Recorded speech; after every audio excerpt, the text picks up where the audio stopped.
But I was, I was a little intimidated because some of the ideas that I have to share don't seem quite so wise, given the context of all the wonderful information that we've already heard everyone share. So, but anyway, I think um, first of all, I want to mention. I'm sure all of you know this already, but you know, the the brain's critical analysis function kind of gets shut off in the face of narrative.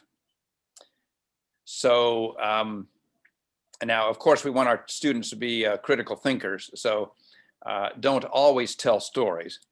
But my point is that sometimes telling a story can make things personal for them. And so I just think that I remember very vividly, and I think it was, I was sort of a late bloomer, and in fact, some people don't think I've bloomed yet. So, but it was between my junior and senior year in college when I I just remember it was almost a momentary transition when I stopped selling my textbooks back to the bookstore at the end of the semester, and I started building my library. I stopped treating assignments and requirements and textbook readings and articles and everything as duties, and I started engaging with them as a wonderful privilege and an opportunity to learn.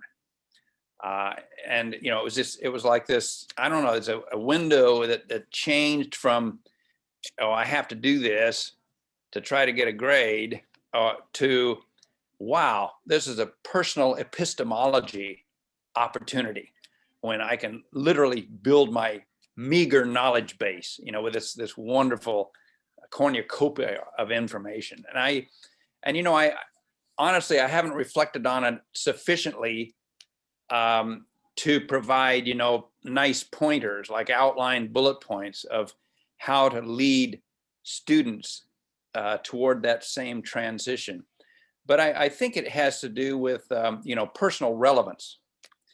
And I realize sometimes, and I'm sorry, mathematics, is always the favorite, one to say, oh, how do you make that relevant?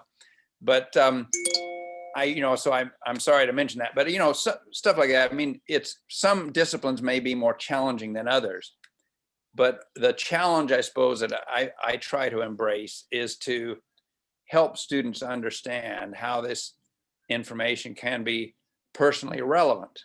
In biology, for example, I mean, they might be thinking about marriage, and family and so forth, and so the details about how all of that process works can become personally meaningful for them.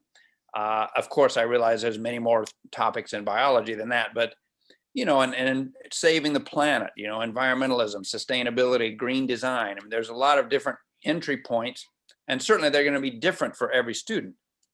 But guiding them and helping them and encouraging them to begin to see education as the blessed privilege that it is, and not in terms of obligation.